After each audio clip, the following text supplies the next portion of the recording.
Hello friends, welcome back to education at your home. और आज हम डिस्कस करेंगे क्लास 10th का सीबीएसई के अकॉर्डिंग जो डिटेल्ड सिलेबस है वो हम इस वीडियो में डिस्कस करेंगे। ये जो डिटेल्ड सिलेबस हमें दिया था ये 1920 एग्जाम 2019 एंड 20 एग्जाम्स के लिए दिया था, बट उसके बाद फर्दर कोई नोटिफिकेशन और आया नहीं है। तो हम समझ सकते हैं कि ये जो नेक्स्ट एग्जाम जो अभी होंगे हमारे वो इसी सिलेबस के अकॉर्डिंग होंगे। तो इस वीडियो में हमने डिस्कस किया है कि नंबर ऑफ क्वेश्चंस कितने होंगे, कितने मार्क्स कैरी करेंगे सेक्शन वाइज, और हमने देखा है कि वेटेज क्या क्या होगा, मतलब एक चैप्टर कितने मार्क्स का होगा, ये हमने पूरा इसमें डिस्कस किया हुआ है। तो चलते हैं सीधे गाइडलाइंस की तरफ, क्या है वो डिटेल सिलेबस देखते हैं।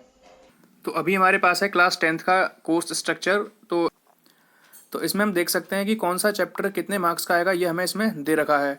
तो मार्क्स की देखो, अभी हम इसमें जो डिस्कशन करेंगे उसमें डिस्कशन के बाद हम ये एक कंक्लूजन निकालेंगे कि हमें कौन सा चैप्टर कितनी अच्छी तरीके से करना है। वैसे तो सारे चैप्टर हमें अच्छी तरीके से ही करने होते हैं, लेकिन कौन से चैप्टर्स मेन हैं या फिर इंपॉर्टेंट आप जिसे कह सकते हो। तो अभी देखो, इसमें जो यूनिट्स हमें दे रखी हैं वो 7 यूनिट्स दे रखी हैं, और आपकी बुक में जो चैप्टर होंगे वो 15 चैप्टर्स हैं। तो हमारे पास ये यूनिट्स हैं, और यूनिट्स के अंदर कुछ चैप्टर्स होते हैं, वो मैं अभी बाद में बता दूंगा कि कौन सी यूनिट में कौन से चैप्टर आते हैं। तो अभी फर्स्ट यूनिट है नंबर सिस्टम, वो 6 मार्क्स की है, आप देख लो इसे एक बार।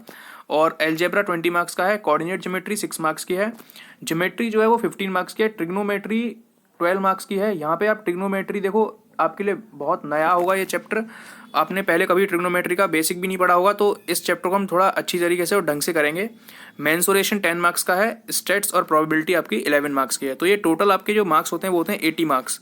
ये हमारा थ्योरी का पार्ट हो गया, मीन्स ये जो हमारा मैथ्स का जो पेपर होगा वो 100 मार्क्स का होगा एक्चुअल में, बट 20 मार्क्स इसके इंटरनल असेसमेंट होंगे, और आपकी जो थ्योरी होगी मीन्स जो आप बोर्ड का एग्जाम देने जाओगे वहाँ आपको 80 मार्क्स का क्वेश्चन पेपर मिलेगा।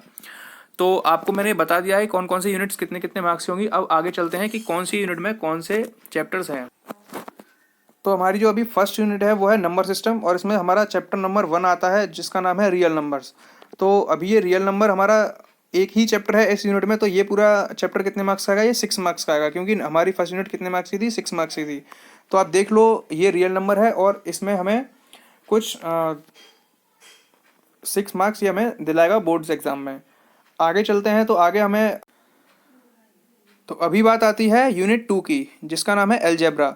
तो अभी एलजेब्रा यूनिट में हमारे पास होते हैं 4 chapters, polynomials, pair of linear equation in 2 variables, quadratic equations, और एक और चैप्टर है वो है आपका अरिथमेटिक प्रोग्रेशन। देखो, इससे आपको समझ में आ रहा होगा कि जो पॉलिनोमियल है वो चैप्टर 2 है तुम्हारी बुक में, इसमें 1 दे रखा है वो आप देख लेना, और चैप्टर 3 है pair of linear equation, chapter 4 है क्वाड्रेटिक इक्वेशन, और चैप्टर 5 है अरिथमेटिक प्रोग्रेशन। देखो, इसमें आपने क्वाड्रेटिक इक्वेशन पहले पढ़ा होगा, पेयर ऑफ लीनियर इक्वेशन और पॉलिनोमियल्स आपने पहले पढ़े होंगे, बट इसमें जो नया होगा आपके लिए वो होगा अरिथमेटिक प्रोग्रेशन। तो आपको जो है अरिथमेटिक प्रोग्रेशन ज़्यादा ध्यान से और अच्छी तरीके से थोड़ा पढ़ना होगा, और अदर बुक से भी इसके कुछ क्वेश्चंस सॉल्व करने होंगे। तो बढ़ते हैं अभी नेक्स्ट यूनिट की तरफ। और ये यूनिट आपकी कितनी मार्क्स की है, ये यूनिट आपकी आएगी, इसमें 4 चैप्टर्स हैं, और ये यूनिट है आपकी 20 मार्क्स की। और ये कौन से चैप्टर में से कितने मार्क्स का देना है ये वेरी कर सकता है, कि किसी भी चैप्टर में से ज़्यादा भी आ सकता है, किसी चैप्टर में से कम भी आ सकता है। तो मेरा जो मानना है वो आपको मैं सजेस्ट करूँगा कि आप चैप्टर 5 जो है अरिथमेटिक प्रोग्रेशन, उस पर ज़्यादा ध्यान दिया जाए, उसमें से ज़्यादा वेटेज का शायद आ सकता है, क्योंकि ये आपके लिए 10th क्लास में नया कॉन्सेप्ट लेके आता है एक। तो ये हो गया बात आपकी यूनिट 2 की। अब हम चलते हैं यूनिट 3 की तरफ। तो यूनिट 3 में देखते हैं क्या है। तो अभी हमारे पास है नेक्स्ट यूनिट जो है कोऑर्डिनेट ज्योमेट्री, 3rd यूनिट है ये, और इसमें एक ही चैप्टर आता है जो है लाइंस इन 2 डायमेंशंस। अब देखो, ये चैप्टर एक ही है, तो ये है हमारा 6 मार्क्स का। तो आपको समझ में आ रहा होगा कि ये चैप्टर भी बहुत इंपॉर्टेंट रहेगा हमारे लिए, क्योंकि अकेला एक ही चैप्टर हमें 6 मार्क्स दिलाएगा ये। तो चलते हैं नेक्स्ट यूनिट की तरफ, और नेक्स्ट यूनिट है हमारी ज्योमेट्री। और ज्योमेट्री देखो, ये जो है ज्योमेट्री जो 4th यूनिट है ये कंटेन कर दिया 3 चैप्टर्स, जिसमें ट्राइंगल और सर्कल्स, और हमारा 3rd चैप्टर है वो है कंस्ट्रक्शंस। ठीक है, तो अभी देख लेते हैं ये कितने मार्क्स की है। ये यूनिट है हमारी 15 मार्क्स की, और इसमें 3 चैप्टर्स हैं। तो सबसे पहले एक एक करके इसका डिस्कशन कर लेते हैं कि कौन कौन से चैप्टर हैं इसमें। तो पहला चैप्टर है ट्राइंगल्स। तो अभी देखो, ये जो ट्राइंगल चैप्टर है आपको देख रही होंगी, इसमें बहुत सारी थ्योरम्स हमें दे रखी हैं, बट डरने की जरूरत नहीं है, इसमें 9 थ्योरम्स हैं। और हमें जो इसके आगे आप देख रहे होंगे, जैसे कि 1 थ्योरम नंबर 1 और 7 और 8 और 9, तो ये जो 4 थ्योरम्स हैं, इन थ्योरम्स को ही हमें प्रूव करना सीखना होगा। मीन्स इन्हीं थ्योरम को प्रूव करने के लिए क्वेश्चन पेपर में आता है, और जो बाकी अदर थ्योरम्स हैं वो हमें मोटिवेट करने के लिए। दिस मीन्स हमें इनकी स्टेटमेंट्स हमें याद होनी होगी, इनकी स्टेटमेंट्स हमें याद करनी पड़ेंगी, और हम इनका डायरेक्टली क्वेश्चंस में यूज़ करेंगे। तो आई होप कि आपको समझ में आया होगा। ज़्यादा थ्योरम देख के डरना नहीं है, एक एक करके सारी थ्योरम्स हम करेंगे यहाँ पे। हमारा जो नेक्स्ट है वो है सर्कल्स। अभी देखो नेक्स्ट चैप्टर जो सर्कल्स है, इसमें हमें प्रूव करने के लिए इसमें कुछ थ्योरम्स दे रखी हैं, तुम्हें यहाँ पढ़ के देख रहे होंगे आप, फर्स्ट सेकंड, और इसमें 2 ही थ्योरम है। तो इन दोनों थ्योरम को हमें समझना होगा, पढ़ना होगा, और कुछ क्वेश्चंस भी हैं इसमें, वो हमें डिस्कस करने होंगे। और अच्छा चैप्टर है, इजी चैप्टर है, आपको इजीली मार्क्स दिला सकता है। अभी बात करते हैं हम चैप्टर 11 की, जो है कंस्ट्रक्शंस। ये भी इसी यूनिट में आता है, और इस में जो हमें सीखना पड़ेगा वो होगा एक लाइन को कैसे हम इंटरनली रेशियोज में डिवाइड करते हैं। टेंजेंट्स डालना सीखेंगे हम, सर्कल्स के ऊपर टेंजेंट्स ड्रॉ करना सीखेंगे, और ट्राइंगल्स को कंस्ट्रक्ट करना सीखेंगे इसमें, सिमिलर ट्राइंगल्स को, कि हम एक ट्राइंगल के दूसरा ट्राइंगल कैसे सिमिलर बना सकते हैं, ये हम इसमें सीखेंगे। तो ये भी आपका चैप्टर इसी यूनिट में आता है। तो अब हमारी नेक्स्ट यूनिट है ट्रिग्नोमेट्री, और इस ट्रिग्नोमेट्री यूनिट में हमारे पास हैं 2 चैप्टर्स, और इसका जो फर्स्ट चैप्टर है वो है इंट्रोडक्शन टू ट्रिग्नोमेट्री, और जो 8 चैप्टर जो है वो इंट्रोडक्शन टू ट्रिग्नोमेट्री है। और उसी में ये जो नेक्स्ट और इसका टॉपिक है ट्रिग्नोमेट्रिक आइडेंटिटीज़, ये दोनों हमारे 8 चैप्टर में ही आते हैं एनसीईआरटी के बुक में। तो ये दोनों ही चैप्टर हमारे इम्पोर्टेंट रहेंगे, और एग्जाम पॉइंट ऑफ व्यू से भी बहुत ज़्यादा इंपॉर्टेंट। इसकी जो ट्रिग्नोमेट्रिक आइडेंटिटीज़ हैं ये बहुत ज़्यादा इंपॉर्टेंट रहेंगी। एक बड़ा क्वेश्चन 4 मार्क्स का इसमें से आ सकता है। और नेक्स्ट जो इसका चैप्टर है वो है हाइट एंड डिस्टेंस, और इसे हम एप्लीकेशंस ऑफ ट्रिग्नोमेट्री से भी कहते हैं इसको। तो ये जो चैप्टर 9 है ये भी इसी के अंडर आता है, ट्रिग्नोमेट्री यूनिट के अंदर, ठीक है।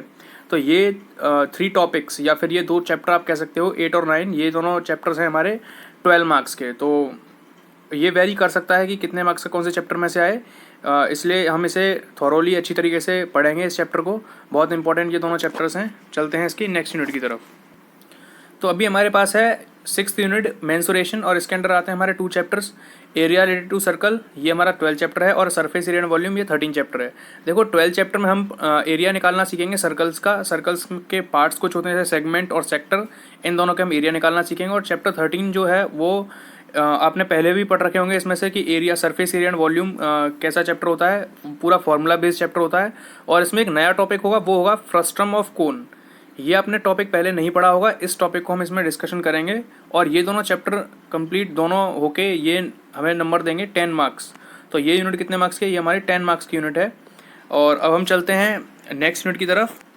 तो अभी हमारा जो नेक्स्ट यूनिट है वो है स्टैट्स एंड प्रोबेबिलिटी, और ये स्टैट्स एंड प्रोबेबिलिटी इसमें 2 ही चैप्टर आते हैं, एक तो स्टैटिस्टिक्स एंड प्रोबेबिलिटी, 15 चैप्टर, ठीक है। तो ये दोनों चैप्टर बहुत बेहद ईजी चैप्टर्स हैं, और दोनों ही बहुत इसमें स्कोर हम कर सकते हैं। इनमें 11 मार्क्स के दोनों चैप्टर इंक्लूड होंगे। और ये वेरी कर सकता है कि कभी कभी ऐसा होता है 6 मार्क्स का स्टैट्स में से आ जाता है और 5 मार्क्स का प्रोबेबिलिटी में से, या फिर कभी कभी 5 मार्क्स का स्टैट्स में से और प्रोबेबिलिटी में से 6 मार्क्स का आ जाता है। तो ये वेरी करता रहेगा आपस में कि ये कौन सा चैप्टर कितने मार्क्स का आ जाए, और दोनों बहुत ही ईजी हैं, तो इसमें कोई इतनी टेंशन वाली बात है नहीं। तो यहाँ हमारा ये पूरा टॉपिक, हमने पूरा सिलेबस डिस्कस कर लिया है विद मार्क्स। कौन सा चैप्टर कितने वेटेज का है ये आपने देख लिया होगा। अब चलते हैं आगे। देखो अभी हमारे पास है क्वेश्चन पेपर डिज़ाइन। देखो क्वेश्चन पेपर में हमें स्ट्रक्चर दे रखा है कि कितने क्वेश्चंस आएंगे और कितने कितने मार्क्स के आएंगे। सबसे पहले तो देख लेते हैं, हमारा क्वेश्चन पेपर होगा 80 मार्क्स का, और इसके लिए हमें टाइम दिया जाएगा 3 आवर्स। और क्वेश्चंस कैसे होंगे वो हम देख लेते हैं नीचे। देखो इसमें आप देख रहे होंगे यहाँ पे 20 मार्क्स के क्वेश्चंस आएंगे, वो सेक्शन ए होगा। दिस मीन्स 1 मार्क का एक क्वेश्चन होगा, और ये नंबर ऑफ क्वेश्चन कितने होंगे, 20 क्वेश्चन होंगे। दिस मीन्स सेक्शन ए हमारा आएगा 20 मार्क्स का, 1 मार्क ईच, ओके। और सेक्शन बी होगा हमारे पास, सेक्शन बी होगा 6 × 2 मीन्स 12 मार्क्स का, और इसमें 2 मार्क्स के 6 क्वेश्चन होंगे हमारे पास करने के लिए। और सेक्शन सी होगा हमारा 24 मार्क्स का, और इसमें हमारे पास 8 क्वेश्चन होंगे, 3 मार्क्स ईच। और सेक्शन डी होगा, वो होगा 4 मार्क्स ईच, और वो होंगे 6 क्वेश्चन होंगे हमारे पास, और 4-4 नंबर के होंगे वो। और इस तरीके से हमारा टोटल जो पेपर होगा वो होगा 80 मार्क्स का। तो इस तरीके से इस क्वेश्चन पेपर में 40 क्वेश्चन होंगे जो कैरी करेंगे 80 मार्क्स को।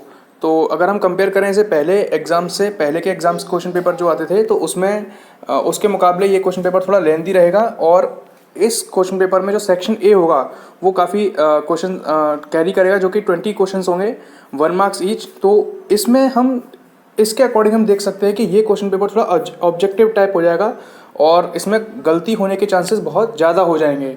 तो हमें ये माइंड में ये कुछ कॉन्सेप्ट्स रखने होंगे कि हमें थॉरोली पढ़ना पड़ेगा और बेसिक्स को बहुत बारीकी से जानना पड़ेगा।